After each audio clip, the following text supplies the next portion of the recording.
We often think about wealth as something, well, external, something out there that we need to chase after. But I wonder if that very chase sometimes creates a kind of pushback. Like maybe there's another way to relate to it. Yes, that resonates. There's a long tradition, a deep stream of thought, suggesting our internal landscape profoundly shapes what comes into our lives. Abundance, too. And that's really what we want to explore today, isn't it? This different perspective. We have insights drawn from Buddhist ways of thinking, which feel so ancient, yet somehow incredibly relevant now. And, well, another way of seeing, too, one that's maybe more about feeling into these ideas with an open curiosity. A meeting of sorts. Exactly. And our aim really is just to gently explore how shifting something inside ourselves might actually cultivate wealth in a much broader sense, beyond just the bank balance. Yeah. Tuning into a different frequency, perhaps. It is like trying to fill a cup that's already full, isn't it? Well, if it's overflowing with other things, anxieties, old beliefs, there's simply no room for anything new to come in. You need space. That leads us right into this idea of the empty vessel. It sounds so simple, but there's a lot there, I feel. Picture a simple clay pot, maybe in a marketplace somewhere. Okay. Its real value, its essence, isn't the clay itself, or even what might be in it right now. Right. It's the emptiness inside, the space it holds. That's its potential, you see. To receive, to contain. That's a beautiful image. So how does that emptiness relate to attracting something like wealth? Well, just like that pot needs space to be useful, our minds seem to need a certain spaciousness for abundance to find a place. In Buddhist thought, there's this concept, shunyata, emptiness.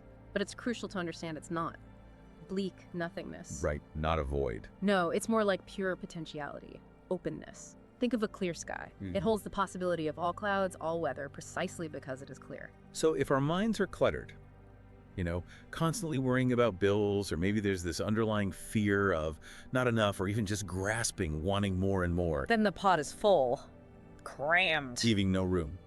Exactly. Those limiting beliefs, the anxieties, they're like blockages. They obstruct the flow. But when we cultivate clarity, a clear intention, it's like clearing out that inner space, creating an inviting environment where opportunities, resources, they can just naturally arrive. It makes me think about the story of the Buddha, Siddhartha Gautama. He had immense wealth, didn't he, at the start? He did, every imaginable luxury. Yet he realized it didn't lead to true, lasting contentment. His whole journey became about seeking genuine fulfillment, and he saw that real richness wasn't about what you owned externally. It's internal. Yes. He turned inward, realized the mind itself was the source. Of suffering, yes, but also of liberation, of poverty, and of abundance. It's fascinating how often this ancient wisdom seems to connect with things we're learning now. Like, I've read that practicing gratitude can actually make people feel more financially secure. Oh, absolutely. Positive psychology research points strongly to that. A feeling of gratitude, even if your income doesn't change, can shift your whole perception of what you have. Right. And neuroscience, too. Studies on mindfulness, meditation, they show it can literally help rewire those negative thought patterns. The ones that block abundance. Precisely. And mindfulness also improves focus, decision-making, reduces stress. All helpful when navigating life, including finances. But it feels like it has to be more than just, saying I'm grateful once a day. It seems like a deeper shift is needed. It usually is, yes. Transforming our mindset often requires this gentle, persistent looking within, into the subconscious. Okay. Becoming aware of those deep-seated fears, those old beliefs about lack that might be running the show without us even realizing it. So asking ourselves some hard questions. Gentle but honest questions? Like, do I truly deep down believe I deserve abundance? Am I really willing to let go of the scarcity story I keep telling myself? These are the pathways. It's like checking the internal weather around money. That's a lovely way to put it, Right. Yes. Imagine two people starting a similar business. Okay. One is just consumed by the fear of failure, always looking at what they lack, comparing. The other, facing the same challenges maybe, operates from this quiet confidence, focused on serving, on adapting. Yeah. Which inner landscape feels more fertile, more likely to, well, succeed? It seems obvious when you put it like that. The lack just feels limiting, constricting. It often is. So how do we actually do it? How do we clear out this inner vessel? Yeah. Create that space? It's a practice, a gradual tending. It starts perhaps with cultivating non-attachment. Letting go? Gently.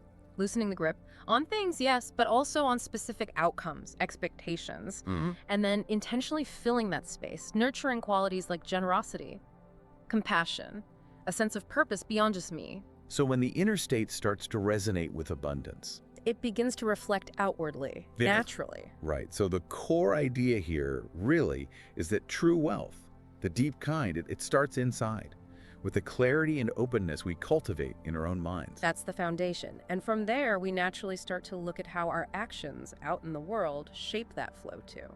Which leads us nicely into this idea of the karma of wealth. Now, karma, that word carries a lot of baggage for people, doesn't it? Like cosmic judgment or something. It often does, yes.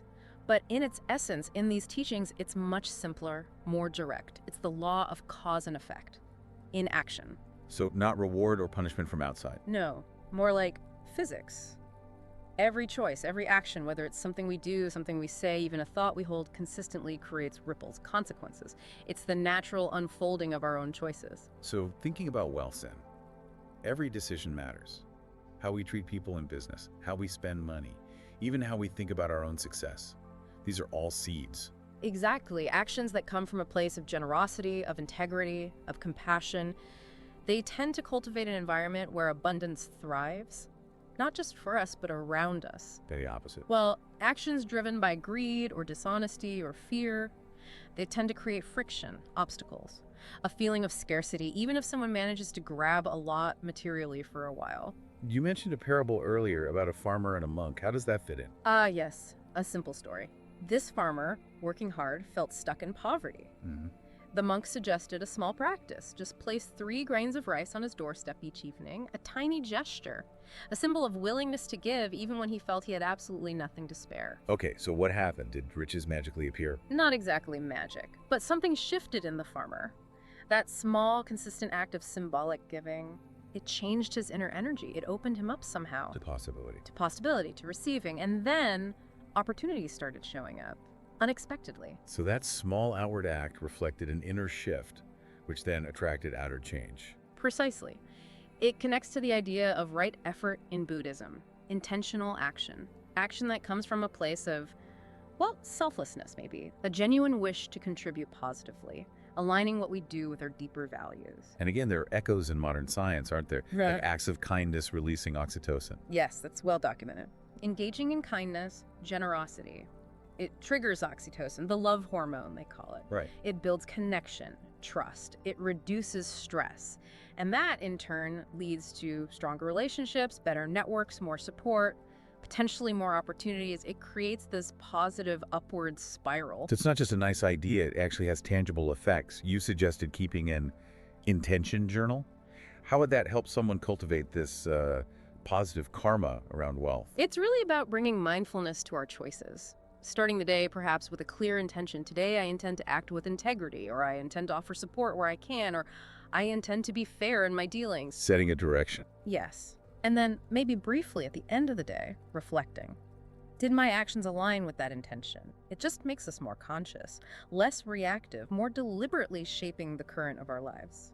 Moving beyond just reacting. Okay. You also mentioned embracing impermanence regarding wealth. That sounds a bit scary, maybe. We usually want wealth for security, for permanence. It can feel counterintuitive, yes. We crave stability, especially financially. Sure. But the core insight of impermanence is that everything changes. Always. Wealth included. Accepting this, truly accepting it, can free us from the anxiety of clinging so tightly. How does that help?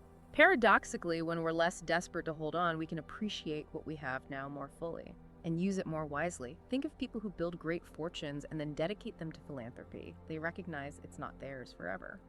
They become stewards rather than just owners. Perhaps. So how do we weave this into daily life? Yeah, practically. It starts with mindful observation, again. Noticing your thoughts, your feelings around money. When scarcity thoughts pop up, or envy, just notice. And gently redirect towards gratitude, towards possibility, practicing mindful spending. Before buying something, maybe just pause. Does this truly align with my values? Will it bring lasting well-being? Not just a quick fix. Right. And as we touched on, moments of stillness, meditation, maybe visualizing abundance, not as greed, but as flow, as well-being. affirming your worthiness to receive, it can help reprogram those deeper beliefs. So the karma of wealth isn't about cosmic scorekeeping. It's about the steady, cumulative effect of our choices, shaping our finances, yes, but also our whole experience. Exactly. It's a journey, aligning our actions with intentions that foster well-being for ourselves and ideally for others too.